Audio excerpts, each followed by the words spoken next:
Naglaba nga pala ako at gumawa ako ng paninda kong ice cream ngayong araw.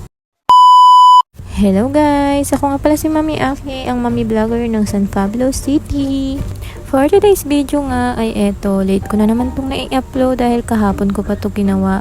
Kahit nga masakit ang ulo ko guys, ay bumangon pa din ako para maglinis at maglaba ngayong araw. Natapos ko na nga palang laban dyan yung mga damit namin at hinuli ko na tong cover ng sopa namin at pagkatapos na ibinalisan ko na din yung ilalim para naman madamay na din paglilinis. At heto nga, dinarayar ko na muna sila dahil sa hapon ay umuulan dito sa amin. Para naman pagdating ng hapon ay tuyo na ito. Nang matapos naman ako sa paglalabay, eto nga, tinasikaso ko na itong gagawin kong ice cream. Nung isang araw pa nga dapat itong gawin, pero inantay ko na yung mga cups na dumating para sa lalagyan niya. Eto nga palang nabili ko ay premix ice cream na nga pala to guys. At kailangan mo lang siyang i-mix ng mabuti para smooth naman yung kalabasan ng ice cream mo. At masarap nga siya guys. Banilang vanilla yung flavor niya. At sa mga gusto, ilalagay ko na lang po yung link dyan sa aking comment section para ma-order nyo siya.